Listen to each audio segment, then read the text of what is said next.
नमस्कार शेतकरी मित्रांनो, स्वागत आहे तुमचं प्रॅक्टिकल फार्मिंग या यूट्यूब चॅनलवर। मित्रांनो, सुरुवातीला जर तुम्ही चॅनलवर नवीन असाल तर चॅनलला आता सबस्क्राईब करून घ्या, जेणेकरून तुम्हाला अशाच प्रकारचे व्हिडिओ लवकरात लवकर आपल्यापर्यंत येतील। तर मित्रांनो, आजचा विषय आपला असा आहे की गव्हाच्या कोणत्या स्टेजला, म्हणजे गहू जस्ट निसवण्याची वेळ आहे किंवा पोटरी अवस्थेत आहे किंवा शेवटच्या पानावर आहे, या शेवटच्या पानावर आपला गहू जवळजवळ 70, 80, 85 दिवसाचा गहू असतो, त्यावेळेस शेवटचं पान असतं, म्हणजे गहू निसवण्याची वेळ असते। मग यावेळेस खत व्यवस्थापन कोणतं द्यावं त्याबद्दल आपण माहिती घेणार आहोत। अनेक शेतकऱ्यांचे प्रश्न होते की सर, गहू शेवटच्या पानावर आहे, पोटरी अवस्थेत आहे, जस्ट ओंबी निसवते, तर आता खत व्यवस्थापन काय करावं।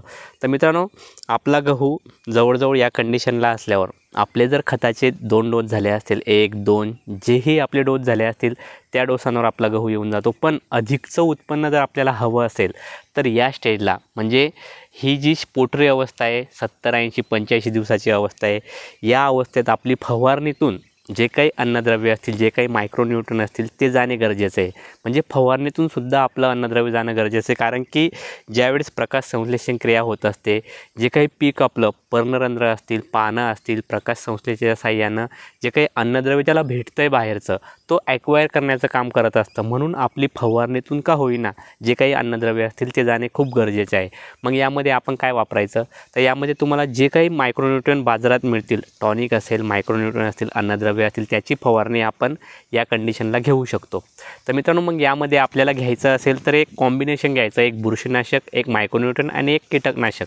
यामध्ये काय होईल की जे कीटकनाशक असतील, आपले जे रस शोषणारे किडे असतील ते सुद्धा नियंत्रणात येतील। त्याच्यानंतर जी काही बुरशीजन्य रोगांचा आपल्या फ्रूट निघतील किंवा ओंबी निघतील त्यावेळेस काही प्रादुर्भाव होणार नाही, म्हणून एक बुरशीनाशक आपण घ्यायचं आणि त्यासोबत आपलं मायक्रोन्यूट्रन अन्नद्रव्य जाणे खूप गरजेचे आहे। तर मित्रांनो, अशी जर फवारणी आपण शेवटच्या पानावर असताना आपलं पीक किंवा गहू किंवा ओंबी जस्ट निसवते यावेळेस जर घेतली तर याचा फायदा आपल्याला उत्पन्नात चांगल्या प्रकारे दिसू शकतो। तर मित्रांनो, याच्यानंतर जस्ट आपली ओंबी बाहेर निघलेली आहे किंवा चिक अवस्थेत आहे, दाणे चिकाच्या अवस्थेत आहे, म्हणजे आपल्या पिकाची ही गर्भ अवस्था असते।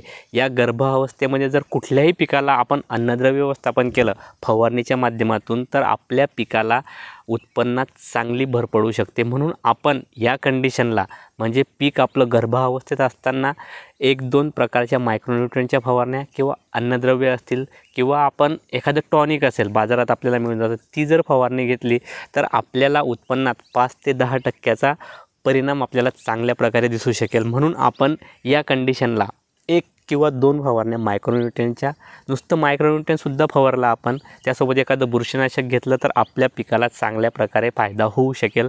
म्हणून या कंडिशनला आपण ही फवारणी घेणे खूप गरजेचं आहे। तर मित्रांनो, माहिती कशी वाटली? माहिती आवडल्या चॅनलला लाईक, शेअर आणि सबस्क्राईब करायला विसरू नका। धन्यवाद मित्रांनो।